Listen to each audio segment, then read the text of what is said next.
Tamil Nadu కరూరులో TVK అధ్యక్షుడు విజయ్ గారు నిర్వహించిన ప్రచార సభలో తీవ్ర విషాదం చోటు చేసుకుంది. అభిమానులు కార్యకర్తలు విపరీతంగా తరలివచ్చిన సభలో తొక్కిసలాట ఏర్పడి ఇప్పటి వరకు 31 మంది ప్రాణాలు కోల్పోయారు. వీరిలో 6 చిన్నారులు కూడా ఉన్నారు. మరికొందరి పరిస్థితి విషమంగా ఉన్నట్లు సమాచారం. విజయ్ ప్రసంగిస్తున్న సమయంలో పరిస్థితి అదుపు తప్పింది. ఆయన ప్రసంగాన్ని మధ్యలోనే ఆపి గాయపడిన వారికి సహాయం అందేలా చర్యలు తీసుకున్నారు. అంబులెన్సుల్లో గాయపడిన వారిని ఆసుపత్రికి తరలించారు.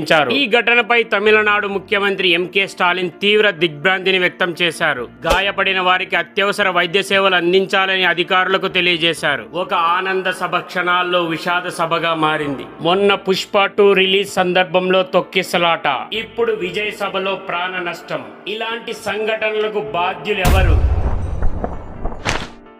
Hi friends, hero Vijay arrest అవుతారా? కరూరు విషాదం విజయ్ కు పెద్ద షాక్. కరూరులో జరిగిన టీవీకే ర్యాలీ తొక్కిసలాట దేశవ్యాప్తంగా చర్చనీయాంశంగా మారింది. ఈ ఘటనలో 39 మంది మృతి చెందగా 80 మందికి పైగా గాయపడ్డారు. ఈ తొక్కిసలాటకు ప్రధాన కారణం ర్యాలీ 7 గంటలు ఆలస్యంగా జరగడం, భద్రతా లోపాలు, ఆహారం మరియు నీటి కొరత ఉన్నాయని పోలీసులు గుర్తించారు. ఇప్పటికే విజయ్ సన్నిహితుడు ఎన్ ఆనంద్ తో పాటు మరొక 6 పైన కేసులు నమోదు చేయడం జరిగింది. ఇప్పుడు గమనించదగ్గ విషయం ఏమిటంటే, ఇంతకు ముందు హైదరాబాద్ లో పుష్ప 2 రిలీజ్ సందర్భంలో తొక్కిసలాటలో ఒక మహిళ మృతి చెందగా హీరో అల్లు అర్జున్ అరెస్ట్ అయ్యాడు.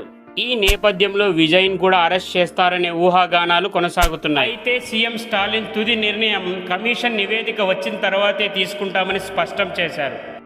ఇలాంటి మరిన్ని లేటెస్ట్ అప్డేట్స్ కోసం మన ఛానల్ను సబ్స్క్రైబ్ చేసుకోవడం మర్చిపోకండి.